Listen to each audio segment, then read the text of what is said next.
Welcome to our channel Crime Loom, the place where true crime stories come alive.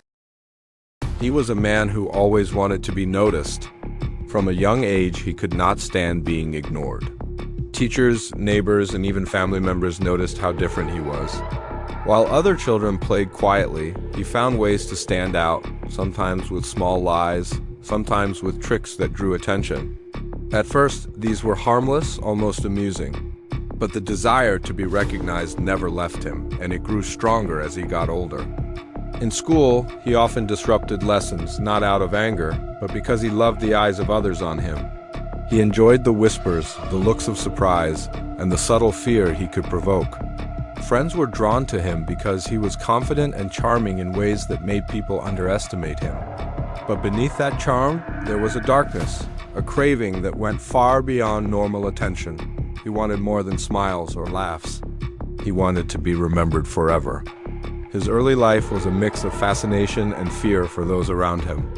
Some described him as intelligent, clever, and captivating, while others sensed something deeply wrong. He seemed to understand the effect he had on people and learned to use it to his advantage.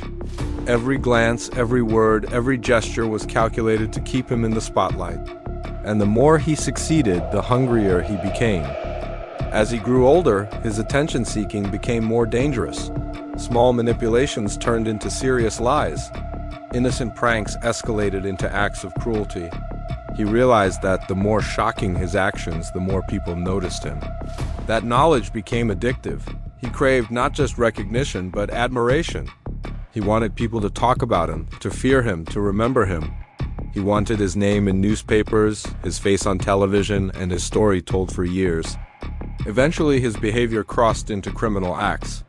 He started with minor crimes, stealing small items, vandalizing property, but each time, he made sure someone would witness it or discover it in a dramatic way. He wanted his presence known. Each arrest, each encounter with the law fed his obsession. He learned the system quickly, understanding how to push boundaries without getting caught. But the thrill of risk was not enough. He wanted something bigger. He wanted fame. The idea of being famous for something terrible fascinated him. He realized that the media was a tool, and crimes were a way to make people talk about him. Every action was no longer just about committing an offense. It was about making a statement. He wanted people to fear him, yes, but also to remember him. And to achieve this, he would not stop at minor acts. His first major crime shocked the community. It was calculated, precise, and brutal. But what made it terrifying was the way he left clues, almost as if daring law enforcement to catch him. He didn't hide entirely. He left evidence that could be traced back to him. It was a message. He wanted people to know it was him. He wanted attention, and this crime gave it to him in full measure. People were horrified, and the media reported every detail. Exactly what he wanted. After that, he became bolder. Each crime was planned to create maximum impact. He studied the news, learned how police worked, and even followed investigations closely. If a case was covered lightly, he would escalate his actions.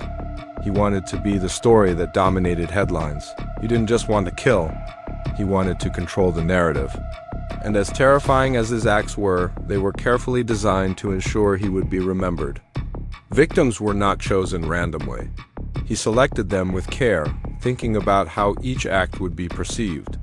Some were symbolic, some were chosen to provoke fear in a particular area, and some were purely to satisfy his ego.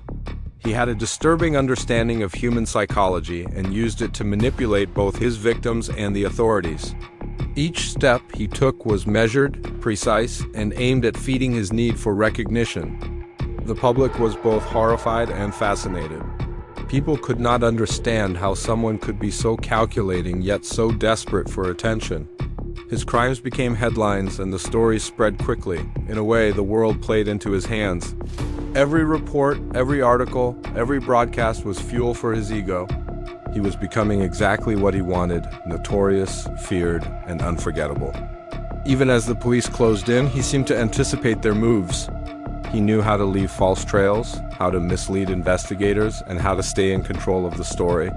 He was always one step ahead, enjoying the cat-and-mouse game with authorities. Each narrow escape reinforced his belief that he was special, that he was smarter than everyone else. The more the media focused on him, the more powerful he felt. But his desire for attention was not limited to the public. He also wanted to manipulate those closest to him.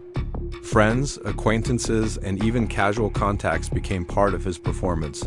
He wanted to be admired, envied, and feared all at once.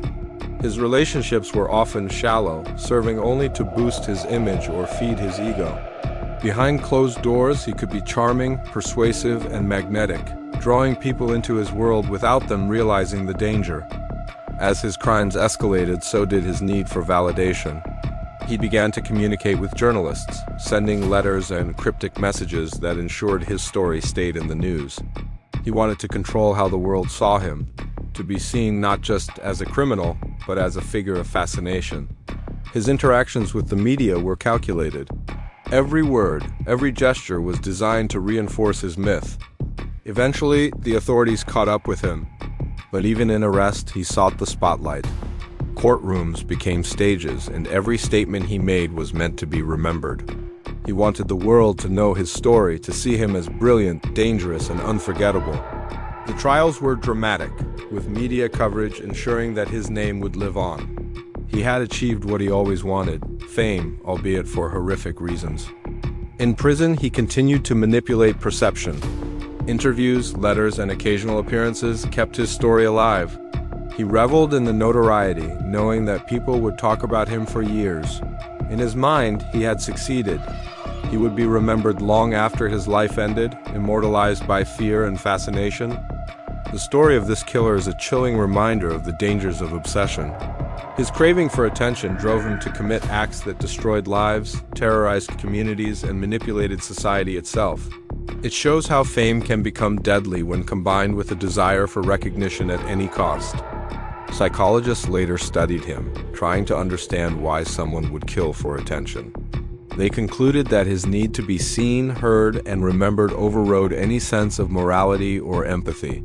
His charm, intelligence, and meticulous planning made him especially dangerous. He was not just a criminal. He was a performer, a manipulator, and a master of perception. Families of victims suffered immensely, struggling to understand how someone could commit such acts without remorse. Communities lived in fear, always wondering when he would strike again. Yet even in their horror, his plan had succeeded. His name was known, his story told, and his infamy ensured. This case also highlighted the role of media in feeding his obsession. Every report, every article, every broadcast served to amplify his ego. It is a lesson in responsibility, showing that coverage of crime can sometimes contribute to the problem rather than solve it. He exploited attention, proving that recognition can be deadly in the wrong hands. In the end, the serial killer who loved attention became a legend, but not in the way he might have hoped.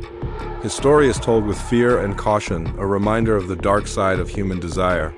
He achieved immortality in name, but the cost was immense. Lives lost, communities shattered, and countless families broken. His story continues to fascinate people around the world. It is studied in psychology, criminology, and media ethics, providing insight into a mind that craved recognition above all else. His life was a warning, showing how a desire for attention can become a dangerous, unstoppable force. Even today, people remember him, talk about him, and study him. His crimes are a case study in obsession, manipulation, and the deadly consequences of seeking fame at any cost. The serial killer who loved attention may be gone, but his story remains, a chilling tale of how dangerous the need to be noticed can become. Subscribe to Crime Loom and join us as we unravel